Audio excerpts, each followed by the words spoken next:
Assalamualaikum warahmatullahi wabarakatuh. Bismillah, alhamdulillah. Baik teman-teman semua, pada hari ini kita akan melanjutkan materi riset pasar yang kemarin sudah kita bahas. Dan sekarang kita akan rangkum ya, mulai dari tahap awalnya kemarin sampai lanjutan materi pada hari ini. Jadi riset pasar itu merupakan penting ya dalam keputusan bisnis, karena biasanya sebelum perusahaan atau industri atau bahkan UKM gitu ya, sebelum melanjutkan atau melakukan aktivitas bisnisnya, biasanya yang pertama kali dilakukan adalah riset ya. Salah satunya sekarang kita bahas tentang riset pasar. Oke, baik teman-teman, tonton videonya sampai selesai karena akan ada penjelasan terkait tugas dan juga kuis ya, seperti itu. Oke, kita lanjut. Apa itu riset pasar? Ya. Riset pasar merupakan proses pengumpulan data tentang target pasar ya. Jadi dia melibatkan analisis perilaku konsumen ya, kebutuhan konsumen dan juga tren pasar. Nah, fungsinya apa? Fungsinya adalah kita bisa menggunakan riset pasar ini untuk mengambil keputusan bisnis ya. Jadi riset pasar merupakan kunci ya, kunci bagi keberhasilan strategi bisnis. Karena apa? Karena membantu dalam memahami konsumen dan pasar yang terus berubah ya. Kemarin kan kita sudah bahas bahwa pasar itu dinamis ya, terus berubah ya. Kemarin ada yang bertanya, jika kita sudah melakukan riset pasar dan kemudian berhasil, tapi ternyata di kemudian hari tidak sesuai dengan rencana marketing. Nah, itu karena apa? Yaitu tadi ya, kemarin kan sudah dijawab ya, karena pasar yang terus berubah, makanya harus dilakukan riset kembali seperti itu. Ya. Oke, kemudian selanjutnya setelah Anda memahami apa itu riset pasar, lalu tujuan dan manfaat riset itu seperti apa ya tujuannya. Ya, kemarin sudah dibahas ya, ini kita review sekilas. Jadi untuk pertama ya, untuk mengidentifikasi kebutuhan dan preferensi konsumen ya, yang mana ini tugas hari ini kita akan melakukan itu ya nanti ya. Oleh karena ini tonton sampai habis. Kemudian untuk menilai potensi pasar ya, kalau kita misalkan sebuah industri gitu ya, atau sebuah perusahaan ingin mengetahui potensi pasar sebuah produk atau jasa. Nah, sebelum dia melakukan produksi massal, tentunya dia harus melakukan riset. Supaya apa ya? Tadi supaya menghemat biaya ya. Karena kalau belum diriset, terus tiba-tiba dia meluncurkan produk gitu ya, dan ternyata tidak laris di pasaran ya, kan rugi ya. Dia udah mengeluarkan banyak biaya untuk produksi massal, ternyata tidak laku gitu karena belum diriset ya. Contohnya sekarang misalkan lagi musim motor listrik, mobil listrik, itu tentunya harus diriset dulu ya, ketersediaannya, bahan apa, teknologinya, kemudian juga sarana prasarananya, buat ngecasnya gimana, itu harus diriset ya, karena kalau tidak ya rugi nanti. Kemudian untuk mengevaluasi efektivitas dari strategi pemasaran yang ada ya. Jadi memang riset pasar ini terkait juga dengan marketing ya, karena ya namanya sebuah usaha itu pasti harus ada namanya evaluasi ya dari hasil strategi yang sudah dilakukan. Jika strategi yang berhasil, maka itu bisa di scale up atau ditingkatkan. Nah, jika tidak bagus gitu ya, maka bisa diganti dengan strategi yang lain seperti itu. Oke, kemudian jenis-jenis riset pasar. Ya, kemarin sudah dibahas. Kita bahas sekilas. Jadi biar teman-teman ingat ya, jenis-jenis riset pasar ini ada dua. Yang pertama adalah primer. Primer ini apa? Pengumpulan data baru dari responder. Ya, jadi datanya kita langsung tanyakan langsung ya. Kemudian ada sekunder, yaitu menggunakan data yang sudah ada. Nah, ini di hari pertama kita sudah mempraktekkan meriset cara sekunder, yaitu menggunakan data yang sudah ada, seperti misalkan dari internet, menggunakan Google Trend, dari jurnal ya, atau dari lembaga riset ya seperti BPS atau Nielsen gitu ya. Itu namanya contoh yang sekunder. Nah, kalau yang primer seperti apa? Ya. Primer itu seperti wawancara, survei gitu ya, atau menggunakan survei online ya, Gmail apa Google Form. Nah, itu bagian dari survei atau observasi langsung di lapangan. Nah, riset primer dan sekunder ini menawarkan perspektif yang berbeda. kalau riset primer itu memberikan wawasan terbaru ya. Sementara kalau riset sekunder ya memungkinkan penggunaan sumber daya yang sudah tersedia. Karena tadi ya datanya bisa dari literatur, jurnal ya, buku. Jadi memang sudah ada. Kalau yang primer karena kita sendiri yang melakukan gitu. Nah, nanti tugas kita untuk hari ini adalah melanjutkan yang kemarin yaitu melakukan riset melalui survei online ya. Jadi cara mudahnya dulu kita lakukan biar teman-teman minimal sudah pernah melakukan riset sederhana seperti itu. Oke, kemudian metodenya. Metode riset ini ada dua juga ya. Jadi yang pertama ada kuantitatif, kemudian yang kedua ada kualitatif. Ya, kalau kuantitatif itu membantu untuk mengukur statistik. Ya, sedangkan kalau yang metode kualitatif itu biasanya memberikan wawasan mendalam tentang perilaku konsumen. Ya, jadi kalau kuantitatif itu fokus pada data numerik, ya biasanya dalam jumlah yang banyak. Ya, kalau kualitatif itu fokus pada pemahaman perilaku dan motivasi konsumen. Contohnya apa? Kalau yang kualitatif, contohnya metode survei. Ya, kalau survei tadi kuantitatif, kalau contoh kualitatif itu wawancara. Ya, jadi ada yang sama ya, tadi kan primer ya. Primer, sekunder. Kalau yang metodenya kuantitatif dan kualitatif. Kuantitatif contohnya survei. Ya, karena membutuhkan responden dalam jumlah banyak. Nah, seperti itu. Semakin banyak biasanya semakin bagus. Jadi untuk menganalisis datanya itu lebih akurat biasanya kalau semakin banyak. Tapi dalam pelatihan kita kali ini ya cukup nanti 10 ya 10. Tapi kalau lebih dari 10 itu lebih bagus. Nah, untuk yang kualitatif biasanya wawancara karena namanya juga kualitatif ya. Meskipun tidak nyampe ribuan gitu ya. Cukup mengambil sampel saja untuk wawancara dan kita perdalam atau kita mendalami perilaku konsumen seperti apa. Seperti itu. Oke, kemudian selanjutnya langkah-langkah riset pasar. Nah, ini saya rangkum ya. Jadi langkah-langkah riset pasarnya sudah saya rangkum. Yang pertama itu teman-teman menentukan dulu tujuan risetnya untuk apa ya. Jadi setiap langkah riset ini berperan penting dalam memastikan hasil yang akurat atau relevan. Kemudian baru dapat diterapkan dalam pengambilan keputusan bisnis. Setelah teman-teman menentukan tujuan risetnya, oke, nanti di tugas dijelaskan juga ya tujuan risetnya apa gitu ya. Identifikasi nih metode pengumpulan datanya seperti apa? Apakah mau menggunakan tadi ya untuk apa namanya kuantitatif atau kualitatif? Mau menggunakan wawancara atau survei gitu ya, atau bahkan observasi di lapangan. Nah, setelah teman-teman melakukan pengumpulan data tadi, ya anggap saja misalkan kalau yang pertama, hari pertama kan kemarin pakai Google Trend. Kemudian nanti hari kedua kemarin pakai yang survei online gitu ya. Nah, datanya dikumpulkan tuh. Jadi dikumpulkan. Kalau mungkin ada pertanyaan, bisa nggak dua-duanya dilakukan ya, survei dan juga wawancara. Itu lebih bagus. Jadi semakin menggunakan dua metode sekaligus itu semakin bagus buat perbandingan data nanti. Baru nanti kalau data sudah dikumpulkan, misalkan dalam bentuk Excel gitu ya. Nah, kita analisis datanya. Kita analisis, baru kita ambil kesimpulan dan implementasikan hasilnya ke dalam bentuk keputusan strategis seperti itu. Nah, ini dia contoh hasil datanya. Jadi, setelah teman-teman kemarin sudah latihan melakukan survei online, nah bagi yang belum, sekarang masih ada waktu ya. Jadi nanti kita kasih waktu teman-teman untuk melakukan survei online ya atau riset sederhana menggunakan Google Form. Nah, datanya muncul misalkan kita sudah dapat responden, dijadikan ke Excel seperti ini ya. Jadi minimal ada nama ya, nama responden, gendernya. Kalau kita kan misalkan ingin menganalisa data gender ya, umur, kemudian preferensi aroma.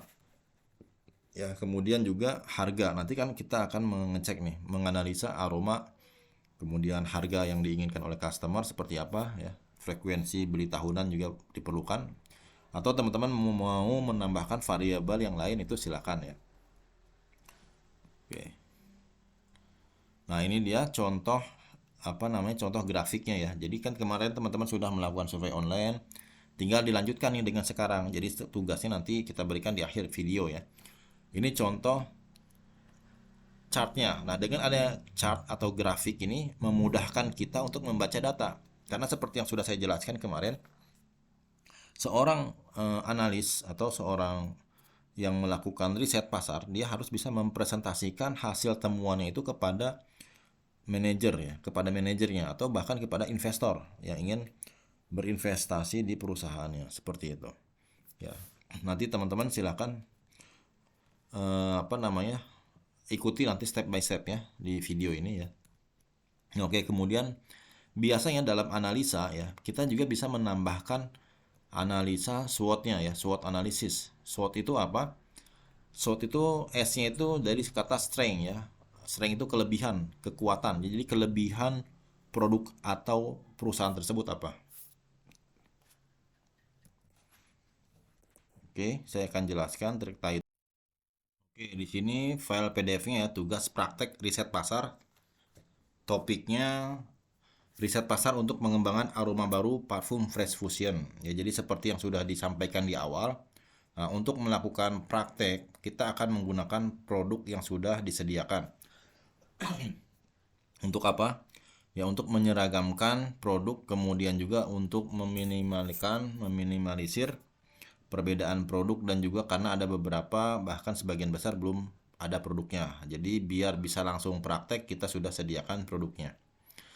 Oke, nah tugas ini untuk apa? Tugas ini untuk mengajak peserta ya berpikir analitis dan strategis dalam memahami pasar serta membuat keputusan berbasis data. Jadi di sini kita akan melatih skill ya, melatih skill atau meningkatkan kemampuan Anda semua jika nanti bekerja di sebuah perusahaan berbasis digital. Oke. Untuk skenario latar belakangnya, jadi Anda nih, misalkan Anda bekerja sebagai tim pemasaran ya di perusahaan parfum Fresh Fusion.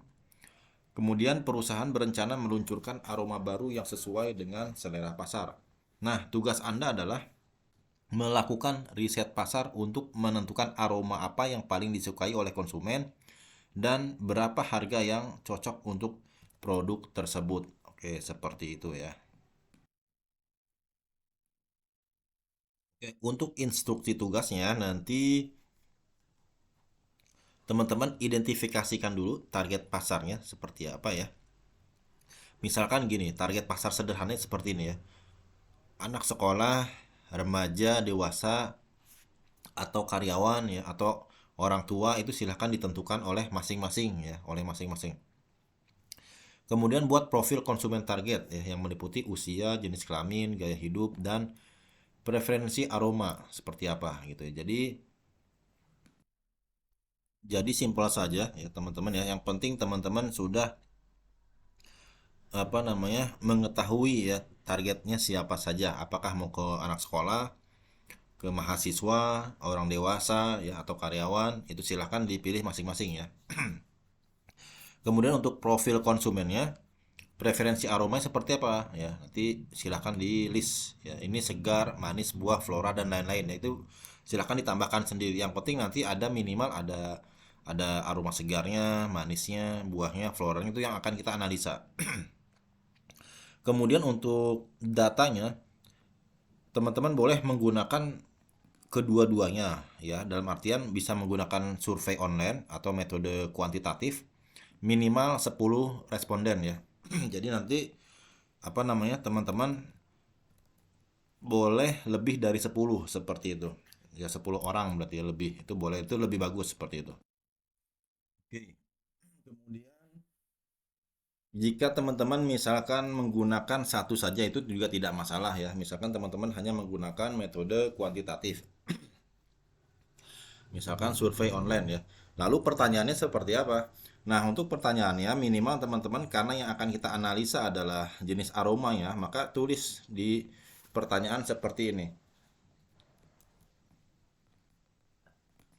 Ya, misalkan jenis aroma apa yang paling Anda sukai ya, ini tulis di Google Form-nya ya, di formulirnya.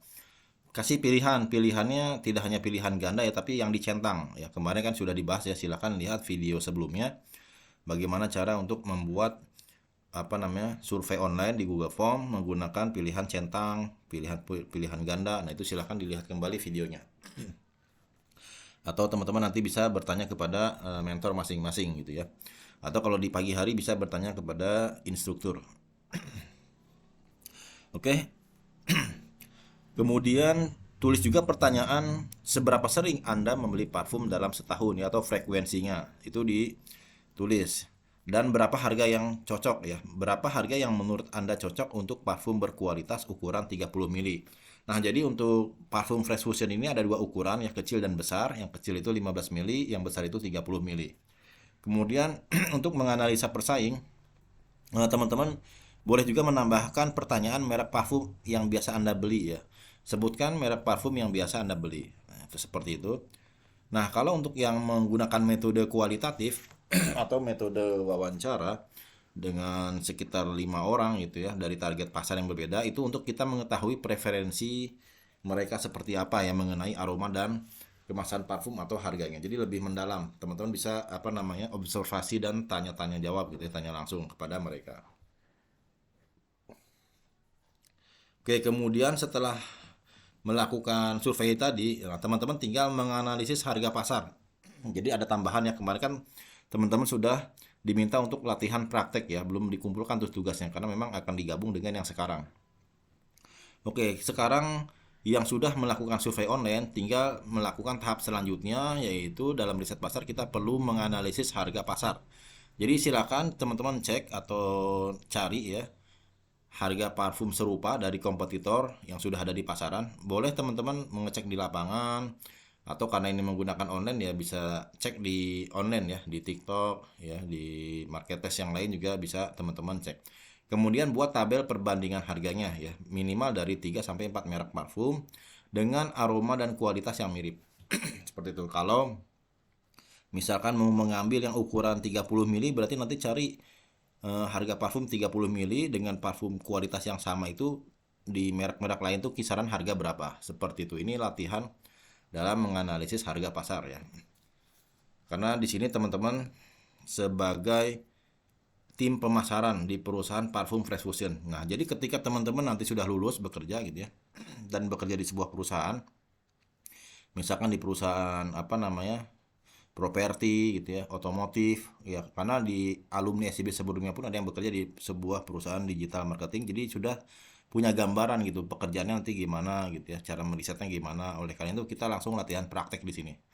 Karena seperti yang di awal saya sampaikan, kita latihan seperti semi bootcamp ya, jadi memang langsung praktek, belajar teori, konsep, lalu praktek seperti itu. Oke, kemudian yang keempat, belajar menganalisis SWOT-nya ya di sini. Nah, yang dianalisis adalah SWOT dari kompetitor. Ya, untuk sementara nggak apa-apa diisi cuman SWE-nya aja, strength dan weakness. Jadi apa kekurangan dan kelebihan dari kompetitor itu apa? Silahkan disebutkan, entah dari misalkan kalau di kompetitor kekurangannya nodanya berbekas itu ya di baju, kemudian aromanya kurang awet misalkan, atau tidak tahan lama ya. Misalkan kelebihannya apa? Kelebihannya harganya lebih murah gitu ya. Nah, itu silakan teman-teman analisa sendiri ya. Tergantung nanti merek apa saja yang teman-teman akan dianalisa seperti itu. Nah, kemudian setelah menganalisa semua, tentunya kita akan merancang nih strategi yang cocok untuk produk tadi ya, untuk perusahaan tadi apa. Nah, kemudian jelaskan alasan dibalik pilihan aroma dan harga yang teman-teman usulkan. Ya, kemudian silakan bikin laporan singkatnya seperti itu. Oke, setelah teman-teman membuat laporan dan merekomendasikan aroma apa yang kira-kira akan diluncurkan gitu ya. Jadi di sini teman-teman dilatih untuk belajar menganalisa dan kira-kira aroma apa yang perlu diluncurkan oleh perusahaan Fresh Fusion dan harganya berapa berdasarkan hasil riset ya. Jadi kita melakukan strategi berdasarkan data yang sudah didapatkan, bukan berdasarkan asumsi gitu ya. Nah, dalam laporan singkat tadi itu harus berisi 4 poin. Yang pertama tadi ya, laporan riset pasarnya dalam bentuk Excel gitu ya, dilampirkan di dalam laporan. Kemudian tabel perbandingan harga dari parfum kompetitor, minimal ada 3 merek lain. Kemudian SWOT dalam bentuk visual atau tabel. Nah, untuk SWOT ini boleh hanya kelebihan dan kekurangan saja. Ya, kelebihan dan kekurangan dari pesaing seperti itu. Selanjutnya nomor 4, nah, teman-teman melampirkan strategi produk dan harga parfum yang baru seperti apa. Ya, jadi silakan apa namanya masing-masing memiliki kreativitas ya dalam menentukan strateginya. Nah, karena waktu pengumpulan tugas ini panjang gitu ya, 9 Oktober 2024 pukul 12 malam, maka jika telat akan dikurangi penilaian. Seperti itu. Karena ini lebih panjang daripada tugas-tugas teori atau tugas konsep sebelumnya ya. Karena ini panjang, silahkan pastikan teman-teman mengumpulkan tugas sebelum deadline. Karena pengumpulan tugas dibuka pada tanggal 1 Oktober. Jadi jangan langsung dikumpulkan nih, pastikan dulu biar tidak asalan ya. Jadi pastikan dulu teman-teman melakukan survei, kemudian melakukan analisis, baru bikin laporannya dan dikumpulkan. Dan ini waktunya saya tambahkan ya. Jadi 9 Oktober jadi panjang gitu, tidak pada saat hari ini juga. Oke, apa saja yang akan dinilai? Yang pertama adalah keakuratan dalam meriset pasar dan juga kedalamannya ya. Teman-teman yang melakukan survei online minimal 10 responden ya. Jadi kalau kurang dari 10 harus melakukan survei kembali atau bisa ditambah dengan wawancara gitu ya. Wawancara itu metode kuantitatif. Itu boleh tuh. Atau salah satu, tapi minimal 10 responden. Kalau misalkan 20 gimana itu lebih bagus karena lebih mendekati akurat nanti untuk analisanya seperti itu ya. Kemudian kesesuaian rekomendasi aroma dan harga dengan preferensi pasar. Jadi nanti alasan-alasan pemilihan aromanya kenapa itu berdasarkan data yang sudah dibuat ya. Kemudian keterampilan dalam menyusun strategi dan memuat 4 poin di atas. Jadi laporannya harus memuat 4 poin ini seperti itu. Itu untuk mendapatkan nilai maksimal ya. Nilai maksimal untuk riset pasar tugas praktek ini adalah 100 seperti itu teman-teman. Oke, ini adalah contoh yang tadi nomor 1 ya, hasil dari riset melalui survei. Misalkan kita sudah melakukan survei, maka kita akan mendapatkan data seperti ini ya dari Google. Tadi kan teman-teman sudah melakukan Google Form ya, survei, kemudian mendapatkan datanya seperti ini, lalu ini dilampirkan nanti, dan dilampirkannya tidak hanya dalam bentuk seperti ini ya, tapi juga bisa dalam bentuk tabel supaya mudah dibaca. Ya ini opsional saja tabel. Bagaimana caranya melakukan tabel seperti ini? Teman-teman tinggal blok saja ini seperti ini datanya ya, di blok. Kemudian pilih, kita akan membuat clustering berdasarkan apa? Misalkan kita akan menganalisa jumlah frekuensi terbanyak itu aroma apa. Nah, maka kita pilih clusteringnya dari sini, recommended. Nah, yang ini cara gampangnya saya jelaskan. Karena kalau untuk analisa mendalam nanti pakai tools yang lain atau pakai Excel juga bisa, tapi lebih mendalam lagi. Nanti takutnya teman-teman bingung. Ini cara sederhananya saja kita gunakan. Ini pilihannya ya, bebas. Nah, karena kita mau menganalisa aroma apa yang paling banyak dibeli, berarti teman-teman pilih clusteringnya berdasarkan aroma ya di sini. Kalau yang lain kan ini ada macam-macam ya, ada yang berdasarkan frekuensi tahunan ya. Ini juga bisa nih ya. Frekuensi tahunan berarti yang paling banyak dibeli aroma apa? Berarti ini kalau dari sini kan kelihatan nih aroma fresh ya.